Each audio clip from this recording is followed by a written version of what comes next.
BST का आज का टॉपिक हमारा मार्केटिंग है। मार्केटिंग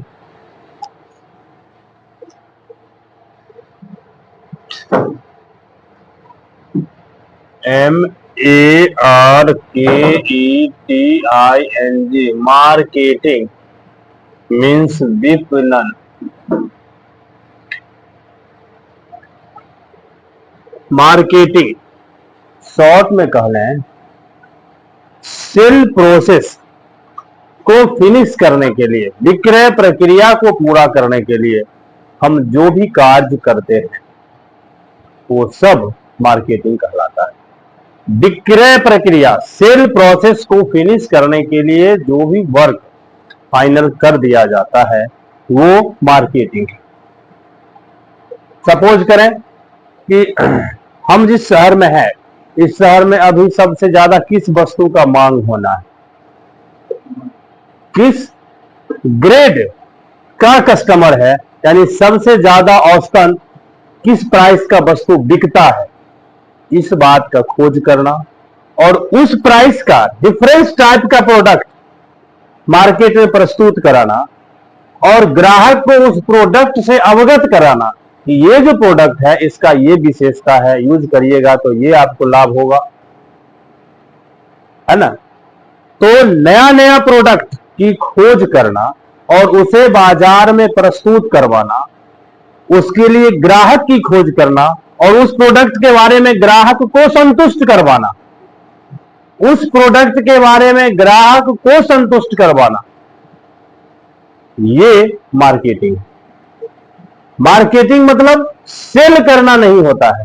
मार्केटिंग मतलब प्रोडक्ट के बारे में विशेष तौर पे जानकारी प्रदान करना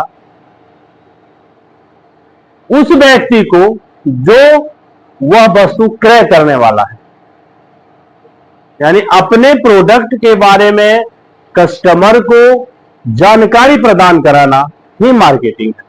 इसीलिए हम कहते हैं कि विक्रय प्रक्रिया को, अब ये किताब छप के आया तो ये किताब कैसे बिकेगा, आदमी इसके बारे में जानेगा तब तो कोई खरीदेगा। ये भी एक पब्लिकेशन है, इसका भी एक ये राइटर है, ये राइटर सही है ना। तो ये सब चीज बताना कि एक फलाना पब्लिकेशन है, मार्केट में आया है, इसका ये राइटर है, इसका लैंग्वेज सही है, इसको समझाने का तरीका अच्छा है, ये पढ़ोगे तो तुमको अपने से भी समझ में आएगा।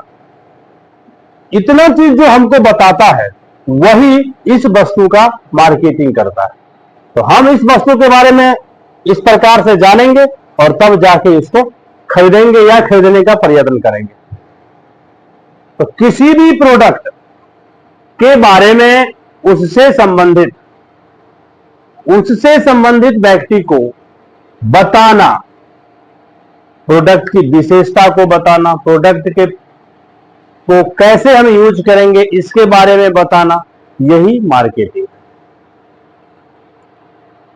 आगे मार्केटिंग को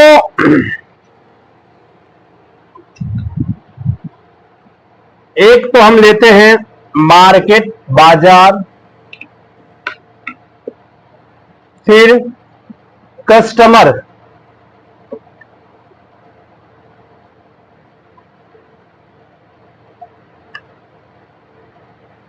मार्केट क्या होता है? मार्केट का मतलब ये नहीं है कि जहां 10-20 को दुकान लगा हुआ है वो हमारा मार्केट है।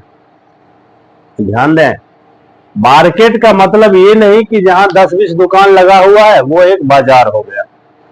मार्केट का मतलब वो है कि जहां बायर और सेलर दोनों एकत्रित होते हैं और एक निश्चित समझौता के अंतर्गत निश्चित लाभ पर वस्तु का आदान प्रदान यानी वस्तु का क्रय विक्रय करते हैं।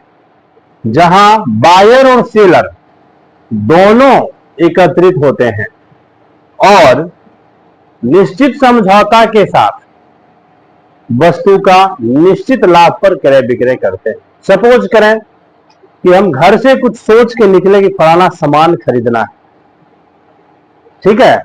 अब जाते जाते देखें सड़क के किनारे कोई बैठा हुआ है वो सामान लेके अकेले, तो सामान पे हमको नजर पड़ गया।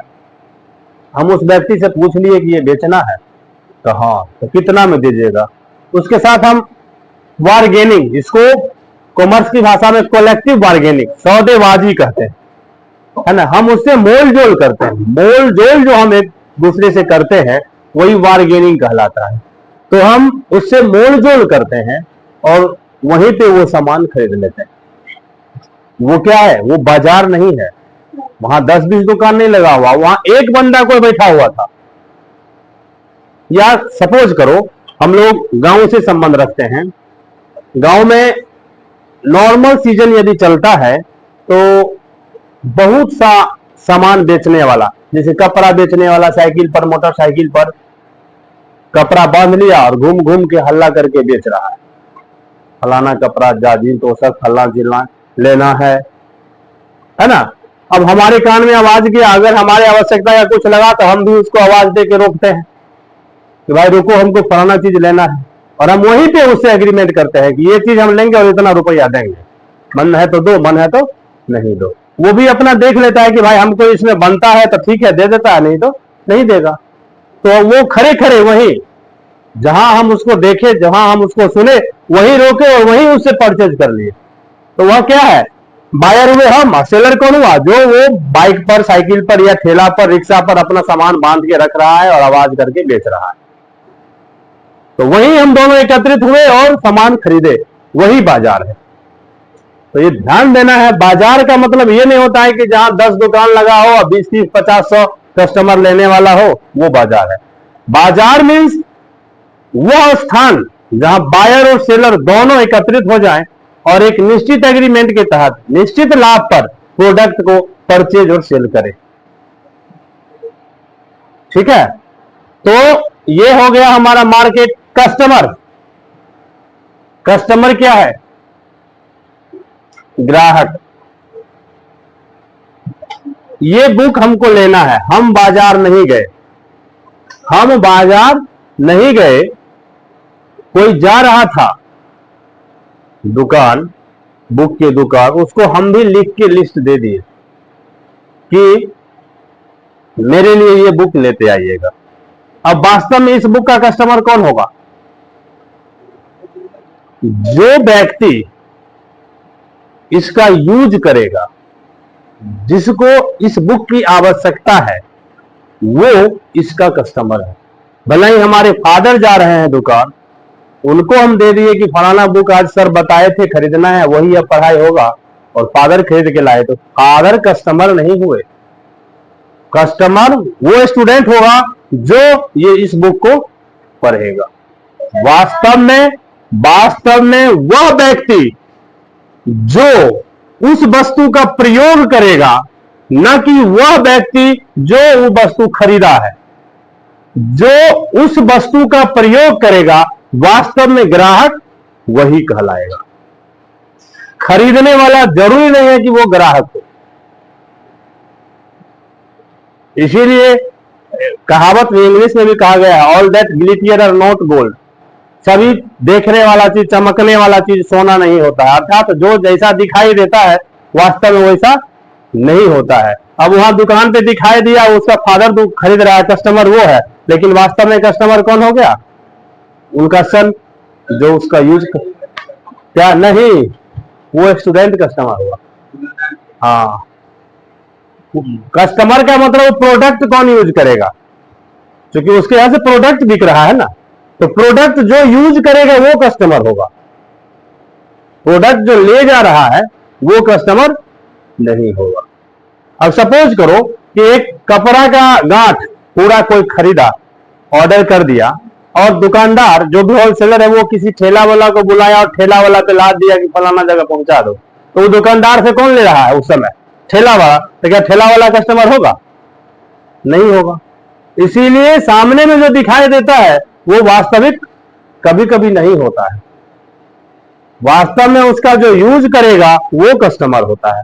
तो इस चैप्टर में ये दो चीज, मार्केट का मतलब समझ लें, 10-20 दुकान लगा हुआ जगह मार्केट नहीं होता है, बल्कि वह कोई भी स्थान विशेष मार्केट का रूप ले सकता है जहां बायर और परचेज हो, और वो एक निश्चित एग्रीमेंट के तहत सामान खरीद बिक्री कर लिया हो। ठीक है, इसीलिए हमारे गांव में भी कुछ स्थान विशेष होता है जहां शाम करके दुकान लगता है। दिन भर लगेगा यहाँ खाली है, कुछ नहीं है, लेकिन शाम में देखिएगा वहां 1500 आदमी का भीड़ इकट्ठा हो जाता है। उसको हम लोकल मार्केट, लोकल बाजार कहते हैं। वहां अस्थाई कुछ नहीं है, सिर्फ उस जगह अस्थाई है क्या, लेकिन शाम होते ही वहां उस जगह पे 1500 आदमी इकट्ठा हो जाता है। उसमें से कुछ बायर होता है, कुछ सेलर होता है, एक दूसरे से एग्रीमेंट करके प्रोडक्ट बेचना शुरू कर देता है। हाँ भाई, बहुत ऐसा जगह है, वहां सब्जी खाली नहीं बिकता है, वहां बहुत कुछ बिकता है क्या। उसमें भी आप देखेंगे कि डिपार्टमेंटल स्टोर टाइप का बटा हुआ है कि ये लाइन खाली सब्जी का है, तभी ये लाइन मछली का है, तो ये लाइन चिकन का है, तो ये लाइन में कपड़ा बेचने वाला बैठल है। वहां वो रेडी टाइप का जो कपड़ा बेचता है उसका भी एक लाइन अलग हो जाता है, मसाला का एक लाइन अलग हो जाता है ना। वही ना, सब अपने हिसाब से सब बट जाता है। वहां कोई किसी को सिखाता नहीं है कि इधर इधर तुम बैठो तो उधर तुम बैठो, सब ऑटोमेटिक छट जाता है। तो मार्केट और मार्केटिंग, ध्यान दें, मार्केटिंग क्या हो गया, विक्रय के लिए लोगों को प्रोत्साहित करना कि लोग आसानी से खरीदे। प्रोडक्ट के बारे में बताना, यानी उस प्रोडक्ट का प्रयोग कौन कर सकता है, वैसे कैटेगरी के आदमी को प्रोडक्ट के बारे में बताना, प्रोडक्ट के लिए संतुष्ट करना, यह मार्केटिंग है। इसमें आजकल नया शब्द जोड़ दिया है, प्रमोशन। आप देखते हैं कपिल शर्मा शो, ध्यान दें, कपिल शर्मा शो पे कोई भी अगर फिल्म नया बनता है तो जो भी उसका प्रोड्यूसर, जो भी हीरो, जो भी हीरोइन होते हैं, वो उस शो पे आते हैं। शो पे आने का मतलब शो का टीआरपी बढ़ाना नहीं होता है। शो पे आने का मतलब होता है उनका नेक्स्ट सप्ताह कौन सिनेमा आने वाला है, उस सिनेमा को वहां पे बताना। उस सिनेमा, पूरे सिनेमा को नहीं बता देते हैं, सिनेमा का समरी बताते हैं कि ये कैसा सिनेमा है, इससे आपको क्या लाभ हो सकता है। उसको वो लोग नाम दिए प्रमोशन, यानी वो अपने प्रोडक्ट को प्रमोट करते हैं, यही मार्केटिंग है। वहां पे तो वो सिनेमा दिखाते नहीं है, सिर्फ सिनेमा के बारे में मौखिक रूप में बताते हैं। ये जो हो गया, ये मार्केटिंग। और सेल, पीछे एक वीडियो में हम स्पष्ट भी किया है कि सेल का मतलब किसी न किसी रूप में ग्राहक के हाथे वस्तु को बेचना, चाहे ग्राहक संतुष्ट हुआ चाहे संतुष्ट नहीं हुआ, हमको प्रोडक्ट को हर हाल में बेच देना है ना। जैसे हम बीके पब्लिकेशन का बुक लेने गए, अब दुकानदार के पास नहीं है, दुकानदार के पास एसबीपीडी का बुक है, तो वो हमको इस हिसाब से डाइवर्ट करेगा कि भाई जो वो है वही ये भी है, सारा कुछ एक है, सिलेबस एक है, ये भी लेके पढ़ने, उसके लिए कब तक इंतजार करिएगा, हो सकता है परीक्षा पास आए तब आएगा बुक। इस तरह से वो डाइवर्ट कर देता है। तो ये बुक बेचने के लिए कस्टमर को अपने हिसाब से डाइवर्ट करना और फिर उसके पास जो प्रोडक्ट है उसको बेच देना, ये सेल कहलाता है। सेल का पर्पस कस्टमर सेटिस्फैक्शन नहीं होता है, मार्केटिंग का मतलब कस्टमर सेटिस्फैक्शन होता है। ठीक है, थोड़ा देर रोको इसको।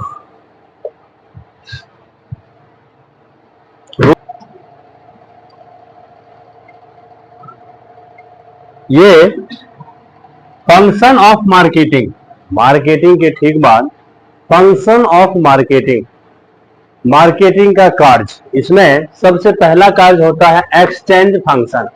एक्सचेंज मतलब एक दूसरे के बीच आदान प्रदान, यानी एक व्यक्ति कहीं से खरीद के लाया तो कहीं को बेच दिया, है ना।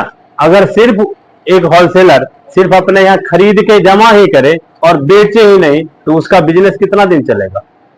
इसीलिए इसका नाम है एक्सचेंज फंक्शन। दोनों काम हो, वो खरीद रहा है तो उसको बेचना भी पड़े, जिसको हम ट्रांजैक्शन, लेन देन बोलते हैं, अर्थात कहीं से लिया और कहीं को दिया, इसको हम एक्सचेंज फंक्शन कहते हैं। अगला है प्रोडक्ट प्लानिंग।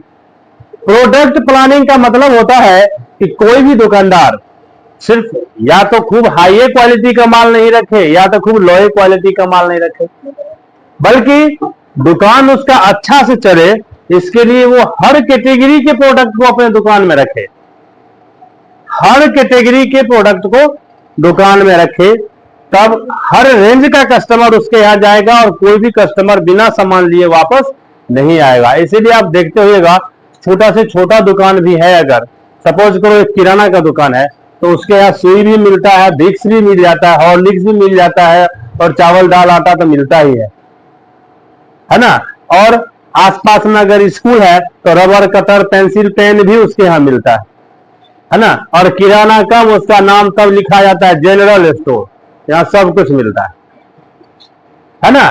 तो प्रोडक्ट प्लानिंग, हम किस ग्रेड के उत्पाद को बेचें, हमारे यहाँ कौन सा सामान बिकेगा, आसानी से बिकेगा, कौन सा सामान का कस्टमर अभी आ रहा है और भविष्य में किस सामान का कस्टमर आने का संभावना है, इसका भी हम प्लानिंग करें। अगला प्राइसिंग, मूल्य तय करना ये बड़ा डिफिकल्ट काम है। किसी भी प्रोडक्ट पे जो प्राइस लिखा हुआ रहता है, ध्यान दीजिएगा, बड़ा बारीकी चीज है। किसी भी प्रोडक्ट पे जो प्राइस लिखल रहता है उसका प्राइस पे लिखल रहता है एमआरपी। एमआरपी मतलब मैक्सिमम रिटेल प्राइस, मतलब ये इससे आगे आप नहीं बेच सकते हैं, उसके दायरे में बेचना है और वो उसका अंतिम प्राइस है। वही प्रोडक्ट हमको हो सकता है किसी और प्राइस में दे, दूसरे को किसी और प्राइस में दे, तीसरे को किसी और प्राइस में दे, लेकिन प्रोडक्ट पर प्राइस कुछ और लिखा हुआ।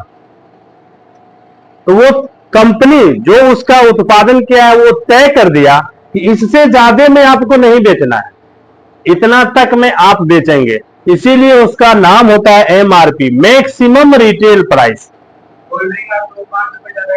वो ठंडा कराने का आपको कह के लेता है, ठीक है। क्यों, बिजली बिल उसका आप दीजिएगा, उसके बदले आप नॉर्मल लीजिए। वो कहने सुनने का चीज है। एक दूसरी बात, बिजनेसमैन लाभ कमाने के लिए बैठा हुआ है, आपके जेबी से जबरदस्ती नहीं छीनता है। उस बिजनेसमैन के जगह अभी आप कस्टमर बन के गए तो सोच रहे नहीं लेना चाहिए था, उसी चीज का बिजनेस जब आप करने लगिएगा तो सोचेगा कि हमको लेना चाहिए था, ठीक है। इसलिए कभी कभी अपने दृष्टिकोण से भी उस चीज को देखिए कि ये लाभप्रद है कि हानिप्रद है ना। तो प्राइसिंग, हमारे दुकान तक आते आते किसी भी वस्तु का क्या कीमत पड़ गया, सपोज करो 1000 किसी का एमआरपी लिखा हुआ है, होलसेलर अगर हमको वो 800 रुपया में दिया, होलसेलर अगर हमको 800 रुपया में दे रहा है तो 800 और 1000 के बीच में गैप कितना है, 200। अब उस 200 में वो प्रोडक्ट हमारे गोदाम तक आएगा, इसके पीछे हमारा एक्सपेंस होगा, ठेला कैरेज लगेगा, लॉगेज लगेगा, जो भी हो। उस प्रोडक्ट को सुरक्षित रखने के लिए हम एक पैलेस बनाए हैं, उस पैलेस का रेंट हमको देना पड़ता है। पैलेस खरीद के लाने के लिए गए, फिर गोदाम तक आया, वहां कोई ना कोई लेबर था जो हमारा लोड किया, यहाँ कोई ना कोई लेबर है जो अनलोड किया उस सामान को। ऐसा तो नहीं कि हम खुद से लोड और अनलोड कर दिए गाड़ी को, लोड और अनलोड भी लेबर किया। इस सब एक एक्सपेंस में काउंटिंग होगा किसका, तो उस प्रोडक्ट का जो हमने खरीद के लाया। फिर हम दिन भर उसके पीछे लगे रहते हैं तो मेरा लेबर हमारा भी तो कुछ मजदूरी बनता है। फिर हम जो कैश इन्वेस्ट कर रहे हैं उसका भी तो ब्याज होगा, है ना। इस सब का मिला जुला सपोज करो एक यूनिट पर 50 रुपया और बढ़ गया तो उसका लागत कितना हो गया, 850 रुपया, ठीक है। तो हमारे गोदाम तक आते आते जो हमने 800 में खरीदा था अब उसका कीमत पड़ गया 850 रुपया। अब हमारा धंधा चलते रहे, इसके लिए हम अगर 840 में बेचेंगे तो हमारा धंधा डूब जाएगा क्या, उसमें हमको 850 का कम से कम 10% भी लेना होगा। 10% पर तो हम कारोबार कर सकते हैं ना, तो 850 का 10% ही उसमें जोड़ दें तो 85 रुपया अगर आप जोड़ देते हैं तो उस प्रोडक्ट का दाम कितना हो जाएगा? 935 रुपया। अब 935 तक में अगर आप बेचते हैं तो आप कहीं से नुकसान में नहीं रहेंगे। 935 से कम में बेचते हैं तो आप बहुत ज्यादा नुकसान में चले जाएंगे। हो सकता है आपका बिजनेस रन नहीं करे, आपको मन नहीं लगेगा, आप उस बिजनेस को छोड़ दीजिएगा। जी, कम से कम 10% में आपको बिजनेस करना है, मार्केट में सरवाइव करना है। तो अभी अलग बात है कि लोग कहता है अहाँ के दाम में दो दलो, वो अलग बात है, वो एक लैंग्वेज है बिजनेस का। लेकिन अगर एक व्यापारी अगर ज्यादा अपना तो दिखाने लगेगा तो उसका वही आदमी फिर कल काम नहीं देगा, उसका बिजनेस जब डूबने लगेगा तब। ठीक है। अब आपका एक्चुअल सेल प्राइस उस प्रोडक्ट का बना कितना? 935 रुपया। आप 935 तक में बेचें जिसका कि एमआरपी लिखा हुआ है 1000 रुपया। अब क्या होगा? 935 में बेचने से आपके प्रति लोगों का अट्रैक्शन बढ़ेगा कि भाई ये थोड़ा इसका प्राइस चीप रहता है, चलो इसके यहाँ। तो नंबर ऑफ कस्टमर बढ़ेगा तो आपका टर्नओवर बढ़ेगा, तो बिजनेस रन ज्यादा करेगा। अब इससे ज्यादा प्रॉफिट लेने लगेगा तो कस्टमर जो है भी वो टूट जाएगा, ये वहां ज्यादा पैसा लेता है। दोनों बात होता है। इसीलिए प्राइसिंग किसी भी बिजनेस को रन करने के लिए या बिजनेस को ड्रॉप होने में प्राइसिंग का बहुत बड़ा योगदान होता है। और अगला फिजिकल डिस्ट्रीब्यूशन। किसी भी कस्टमर से हम किस तरह पेश आते हैं, वही चीज सामान्य भाषा में दें, वही चीज थोड़ा रफ भाषा में दें। तो रफ भाषा अगर यूज करेंगे तो कस्टमर कल मेरे पास नहीं आएगा जो आज आ गया। जो एक बार आ गया वो दोबारा नहीं आया कि उसका व्यवहार अच्छा नहीं है, वहां नहीं जाएंगे। क्या आजकल लोग कुशल व्यवहार वाला कस्टमर दुकानदार को देखता है, और कुशल व्यवहार वाला जो दुकानदार रफ बोलता है उसके साथ सामान खरीदना पसंद नहीं करता है ना। तो हमारा व्यवहार भी कुशल होना चाहिए, और इस तरह से ये विपणन के कार्य। हाँ, फिजिकल मतलब क्या? आमने सामने। हाँ, अच्छा, ऐसा नहीं कि भाई अब हम कुछ लेने गए और वो हमको कुछ समझा रहा है, ही लो हम नहीं ले रहे तो हमको डांटना शुरू कर दिया। अब मेरा मर्जी। क्या अब ज्यादा से ज्यादा हम दुकानदार के दृष्टि से कहेंगे कि भाई हमको थोड़ा टाइम दीजिए, हो सकता है 2 घंटा के बाद हम ला के दे देंगे। क्या हम ये नहीं कर सकते लेके ले ना तो जा, तो फिर वो जा तो गले रह गया। यहां तक कि जाते जाते 1-2 को लेते चल जाएगा, भाई दुकान से सामान मत लो। इसमें प्रोडक्ट मिक्स।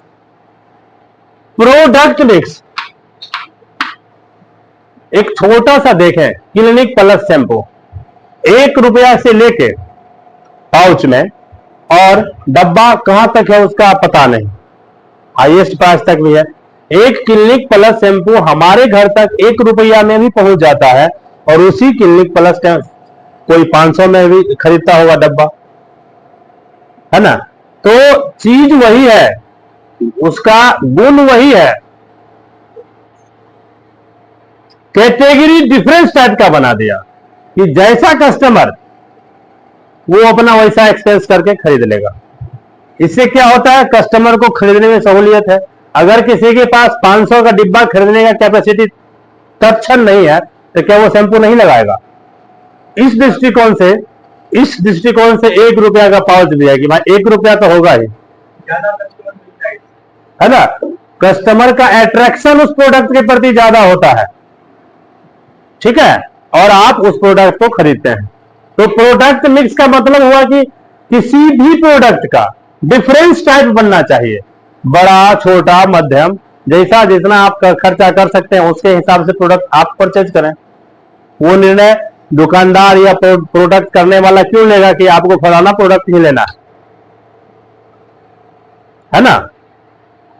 एक चावल का पैकेट ही देखें तो 1 किलो का पैकेट भी आना शुरू हो गया है, 5 किलो का भी है, 10 किलो का है, 25 किलो का है। आपको कितना पैसा है उस हिसाब से आप एक्सपेंस करके ले लें। क्या आजकल या सब दिन से लूज भी दुकानदार बेचता है। अगर ½ केजी लेना है तो बोरा वो काट के रख ले, आप आधा किलो वजन करके ले लें। आपको वो चाहेगा कि लौटाए ना, है ना। तो प्रोडक्ट डिफरेंस टाइप का होना चाहिए। फिजिकल डिस्ट्रीब्यूशन तो हम बता दिए, भौतिक वितरण, कि व्यवहार कुशल होना चाहिए एक दूसरे के बीच। अगला है सेल्स प्रमोशन। और ध्यान दें, एक व्यक्ति सीधा जानता है हॉर्लिक्स, एक व्यक्ति सीधा जानता है कि एक हॉर्लिक्स होता है, चलो हम हॉर्लिक्स खरीदने जाते हैं। लेकिन आप जब दुकानदार के पास जाते हैं, तो वो हॉर्लिक्स पूछता है कि भाई आप किसके लिए ले रहे हो, बच्चा के लिए ले रहे हो तो उसके लिए जूनियर हॉर्लिक्स है, लेडीज के लिए ले रहे हो उसके लिए वोमेन हॉर्लिक्स है ना, जेंडर यूज के लिए ले रहे हो तो प्लेन हॉर्लिक्स है। तो हॉर्लिक्स एक है, लेकिन वो बच्चा के लिए अलग है, जेंट्स यानी नॉर्मल के लिए अलग है, लेडीज के लिए अलग है। सब पे लिखा हुआ हॉर्लिक्स, लेकिन थोड़ा सा उसमें जोड़ दिया है जूनियर तो वोमेन तो नॉर्मल।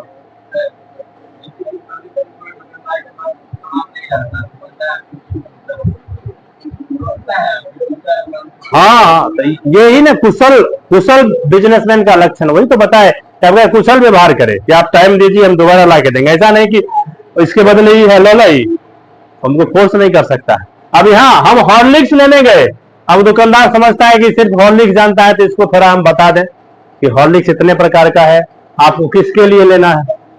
अब वो कहे आपको बच्चे के लिए लेना है तो जूनियर हॉर्लिक्स देगा, तो वहां पे वो गया प्लेन हॉर्लिक्स लेने के लिए, लेकिन वो जूनियर हॉर्लिक्स उसको दिया, तो वो उस प्रोडक्ट के बारे में उसको बताया, पहले उसका मार्केटिंग किया, फिर सामान को बेचा, वो दबाव नहीं बनाया, है ना। यही चीज हमारा कहलाता है सेल प्रमोशन। जो प्रोडक्ट के बारे में हम नहीं जानते हैं, दुकानदार हमको उस प्रोडक्ट को भी बताया और हमको अच्छा लगा कि भाई सही है, हम बच्चा के ले रहे हैं तो बच्चे वाला लेते हैं, है ना। तो उस हिसाब से हमको प्रोडक्ट बता दिया और हम उस हिसाब से परचेज किए, यही चीज सेल प्रमोशन कहलाता है। यहीं तक आज रखो, इससे आगे कल करेंगे। प्रमोशन थोड़ा अलग है, इसको रोक दो। तो ये अगला चीज है प्रमोशन। प्रमोशन क्या है?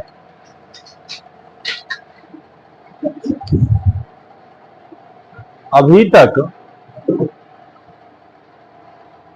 2G 3G 4G सिम चलता था। सिम कंपनी का रिसर्च आया कि अब इससे ज्यादा जी का निर्माण किया जाए, और निर्माण करके ले आया 5G, है ना। तो कोई भी संस्था अपने प्रोडक्ट के बारे में जो इनोवेशन करते रहता है, मोटरसाइकिल में देखें कि पहले 2 गियर 3 गियर का था, 5 गियर तक का आया। पहले क्या था, लाइट जलाने पे जलता था, अभी क्या है, ऑटोमेटिक बाइक स्टार्ट हुआ और लाइट जलना शुरू हो गया, जो बंद नहीं हो सकता है। बाइक बंद होगा तभी ये बंद होगा, या फिर बॉल फ्यूज होगा। तो ये छोटा छोटा सुधार हर प्रोडक्ट के साथ, उसके हर नए वर्जन के साथ जो किया जाता है, यही छोटा सुधार उसका प्रमोशन कहलाता है। ठीक है। दूसरा टॉपिक है चैनल ऑफ डिस्ट्रीब्यूशन। कोई भी चीज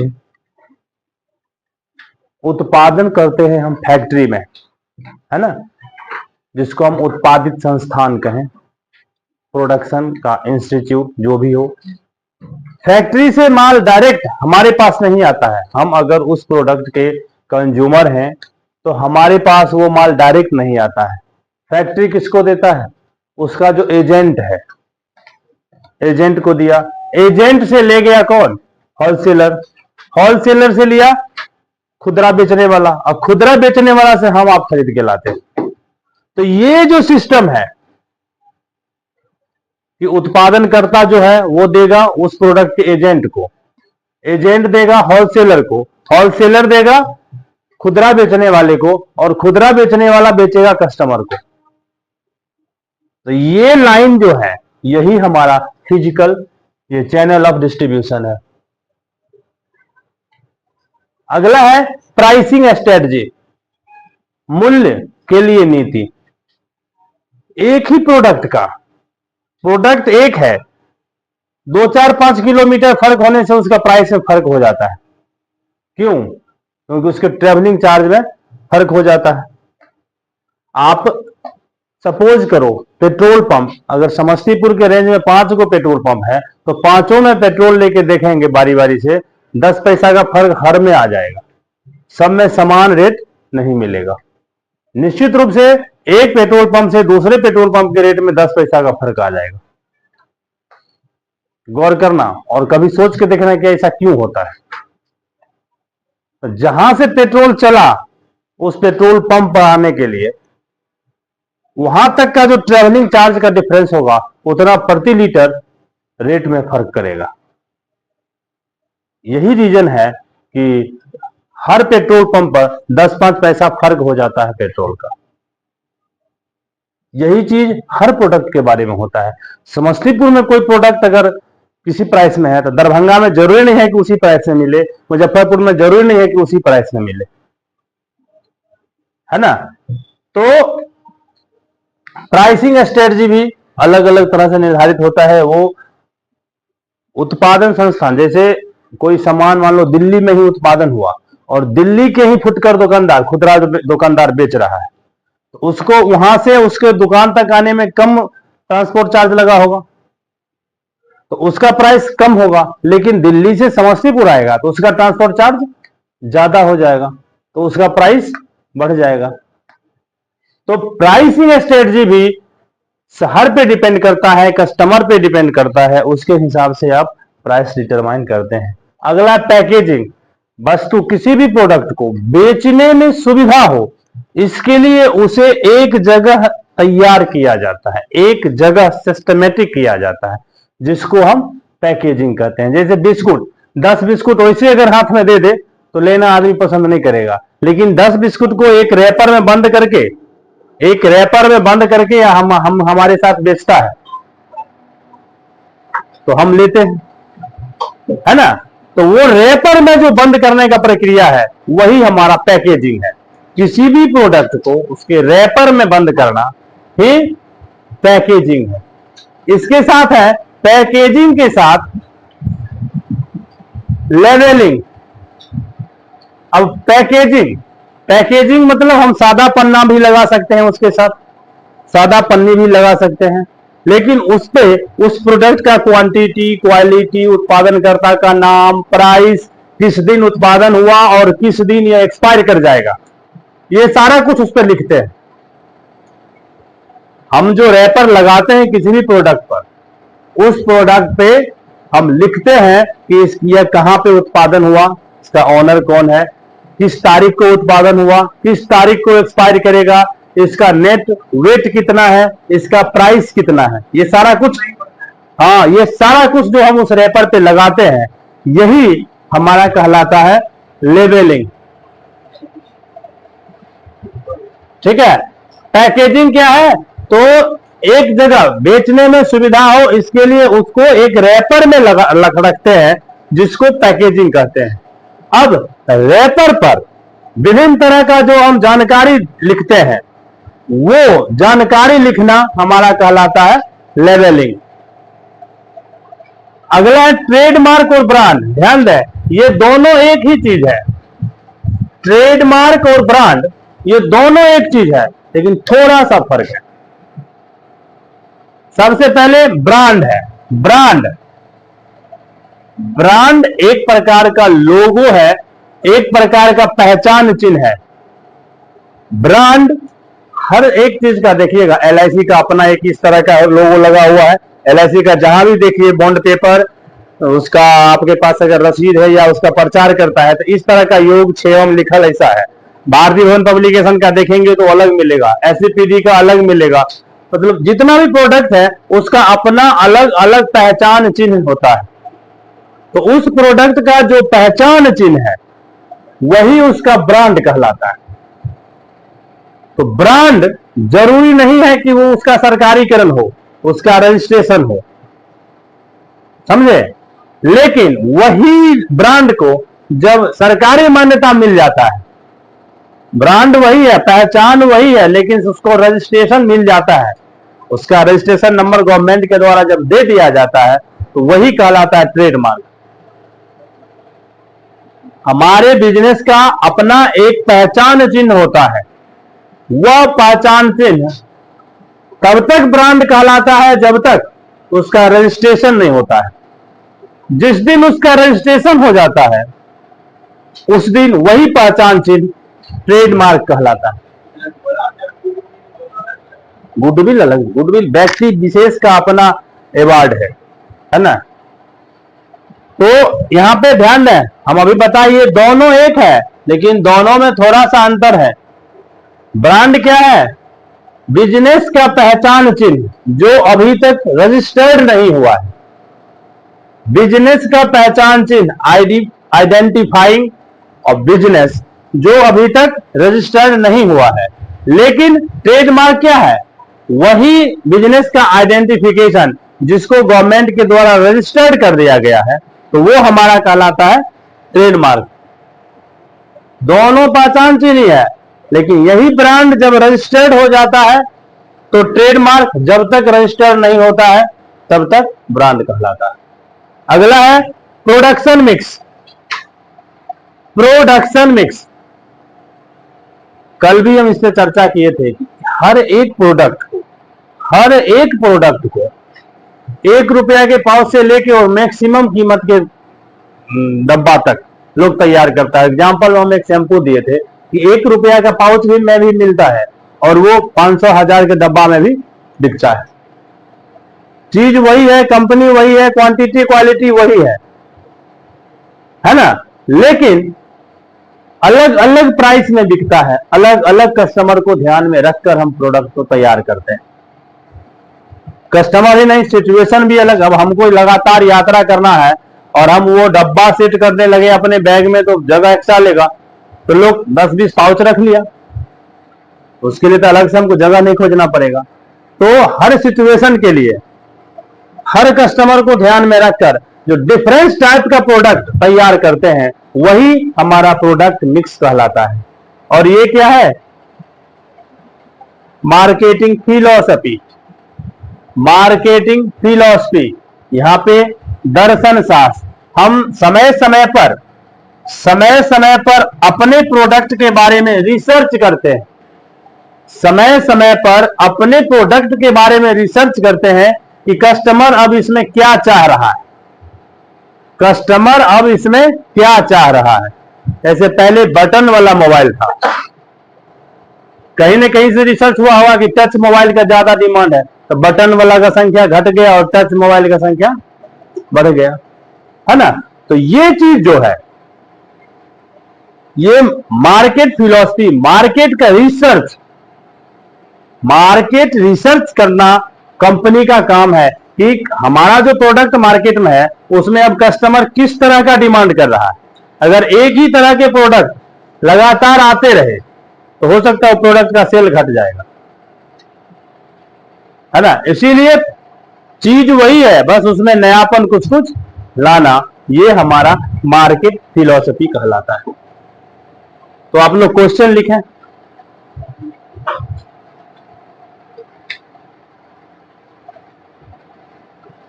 डिफाइन मार्केटिंग। हाँ भाई, विपणन को परिभाषित करें। डिफाइन मार्केटिंग, विपणन को परिभाषित करें। दूसरा,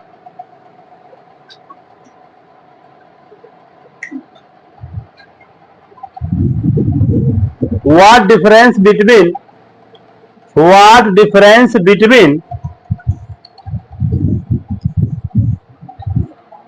marketing and selling? What difference between marketing and selling? विपणन और विक्रय में क्या अंतर है? विपणन और विक्रय में क्या अंतर है? डिफाइन फिजिकल डिस्ट्रीब्यूशन, भौतिक वितरण को परिभाषित करें। डिफाइन फिजिकल डिस्ट्रीब्यूशन, भौतिक वितरण को परिभाषित करें। Define product mix. Define product mix, उत्पाद मिश्रण। को परिभाषित करें, उत्पाद मिश्रण को परिभाषित करें। विक्रय संवर्धन क्या है? विक्रय संवर्धन क्या है? What is sales promotion? विक्रय संवर्धन क्या है? What is sales promotion?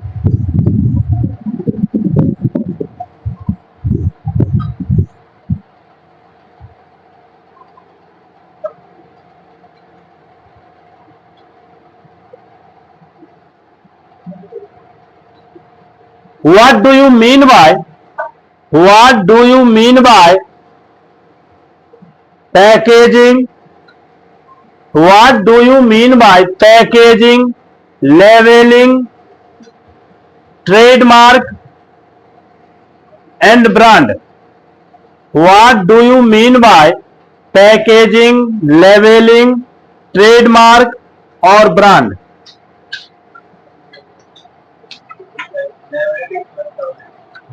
Levelling, trademark और ब्रांड।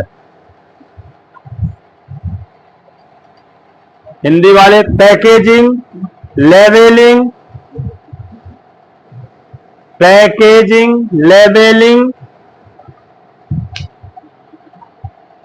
ब्रांड और व्यापार चिन्ह। ब्रांड और व्यापार चिन्ह का अर्थ स्पष्ट करें, उत्पाद मिश्रण को परिभाषित करें। What do you mean by production mix? What do you mean by production mix? उत्पाद मिश्रण को परिभाषित करें। What do you mean by production mix?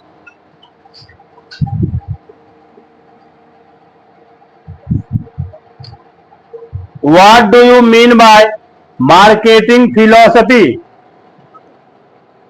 What do you mean by marketing philosophy? विपणन दर्शन का अर्थ स्पष्ट करें। What do you mean by marketing philosophy? विपणन दर्शन का अर्थ स्पष्ट करें। और classify 4P of marketing। Classify 4P of marketing। Marketing ही करना है बाहर।